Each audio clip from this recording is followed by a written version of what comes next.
Harry watched, amazed, at the portly ghost approaching the table, crouched low, and walked through it. His mouth held wide so that it passed through one of the stinking salmon. "Can you taste it if you walk through it?" Harry asked him. "Almost," said the ghost sadly, and he drifted away.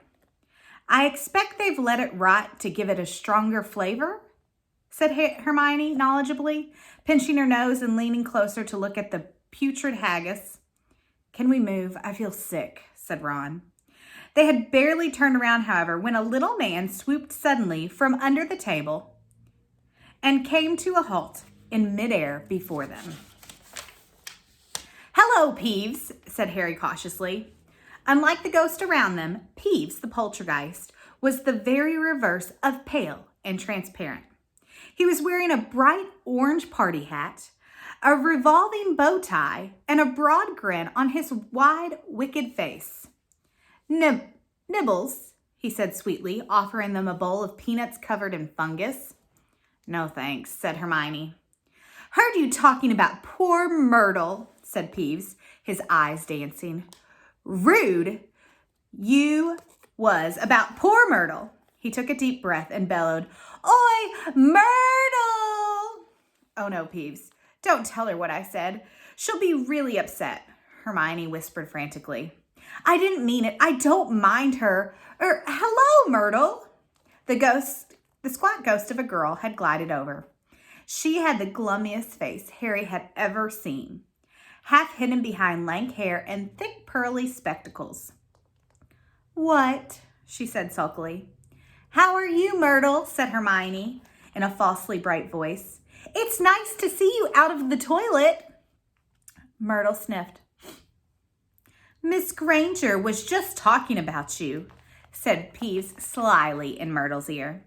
"Just saying, how nice you look tonight," said Hermione, glaring at Peeves. Myrtle eyed Hermione suspiciously. "You're making fun of me," she said, silver tears welling rapidly in her small, see-through eyes. "No, honestly. Didn't I just say how nice Myrtle was looking?" said Hermione, nudging Ron and Harry painfully in the ribs. "Oh yeah, she did." "Don't lie to me," Myrtle gasped, tears now flooding down her face, while Peeves chuckled happily over her shoulder.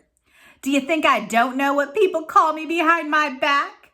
Fat Myrtle, ugly Myrtle, miserable, moaning, mopey Myrtle." "You've forgotten Pimply," Peeves hissed in her ear. Moaning Myrtle burst into anguished sobs and fled from the dungeon. Peeves shot after her, pelting her with moldy peanuts, yelling, "Pimply, Pimply!" "Oh dear," said Hermione sadly. Nearly Headless Nick now drifted toward them through the crowd. "Enjoying yourselves?" "Oh yes," they lied. "Not a bad turnout," said Nearly Headless Nick proudly. "The Wailing Widow came all the way up from Kent." "It's nearly time for my speech. I'd better go and warn the orchestra." The orchestra, however, stopped playing at that very moment.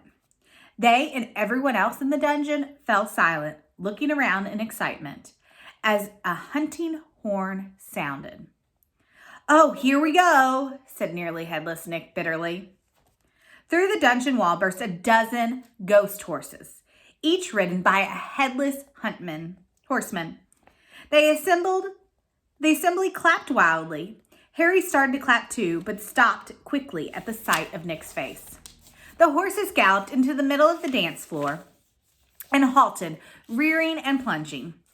At the front of the pack was a large ghost who held his bearded head under his arm, from which position he was blowing the horn.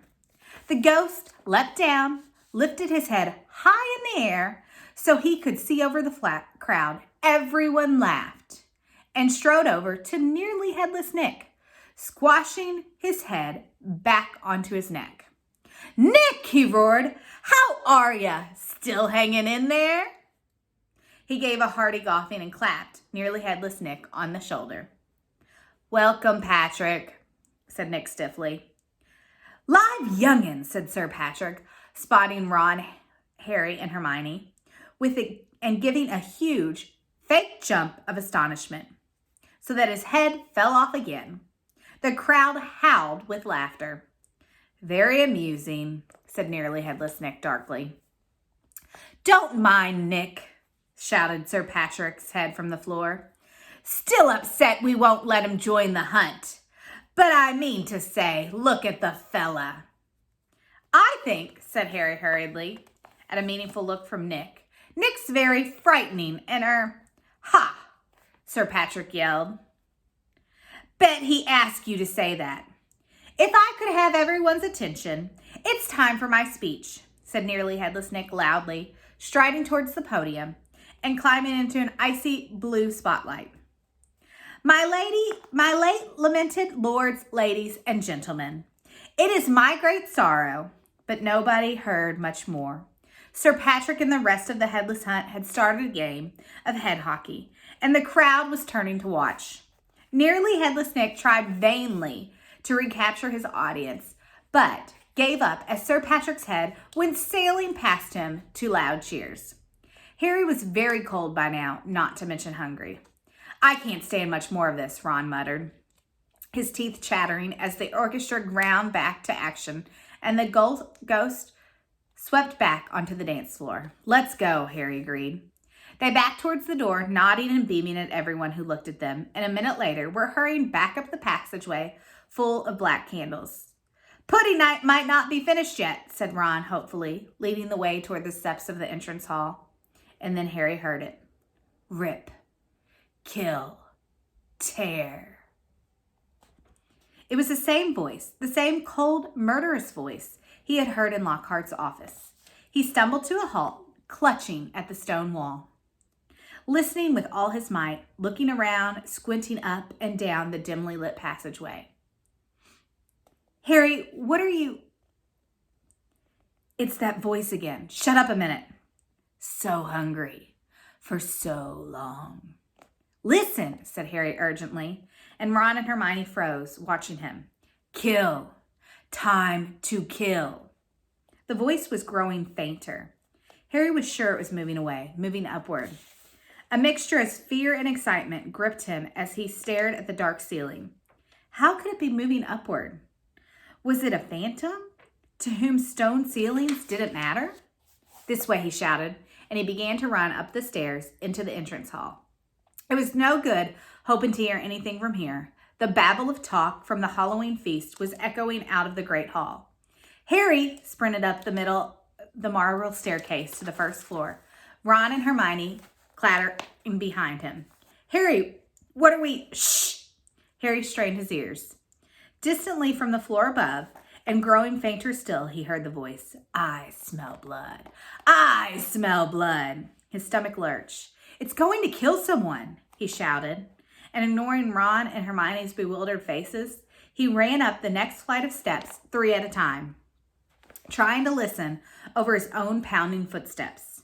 He hurtled around the whole of the second floor, Ron and Hermione panting behind him, not stopping until they turned a corner into the last deserted passage. Harry, what was that all about? Said Ron, wiping the sweat off his face. I couldn't hear anything. But Hermione gave a sudden gasp, pointing down the corridor. Look! Something was shining on the wall ahead. They approached slowly, squinting through the darkness. Foot-high words had been dabbed on the wall between 2 windows, shimmering in the light cast by torching flames. The Chamber of Secrets has been opened. Enemies of the air, beware. What's that thing hanging underneath? Said Ron, a slight quiver in his voice. As they edged nearer, Harry almost slipped. There was a large puddle of water on the floor. Ron and Hermione grabbed him, and they inched towards the message, eyes fixed on a dark shadow beneath it. All 3 of them realized what it was at once and leapt backwards with a splash. Miss Norris, the caretaker's cat, was hanging by her tail from the torch bracket. She was stiff as a board, her eyes wide and staring. For a few seconds, they didn't move. Then Ron said, Let's get out of here. Shouldn't we try to help? Harry began awkwardly. Trust me, said Ron. We don't want to be found here. But it was too late. A rumble as though the distant thunder told them that the feast had just ended. From either end of the corridor, where they stood, came the sound of hundreds of feet climbing the stairs and a loud, happy talk of well-fed people. Next moment, students were crashing into the passage from both ends. The clatter, the bustle, and the noise died suddenly as the people in the front spotted the hanging hat. Harry, Ron, and Hermione stood alone in the middle of the corridor as silence fell among the mass of students pressing forward to see the grisly sight. Then someone shouted through the quiet, "Enemies of the heir, beware! You'll be next, mudbloods!" It was Draco Malfoy.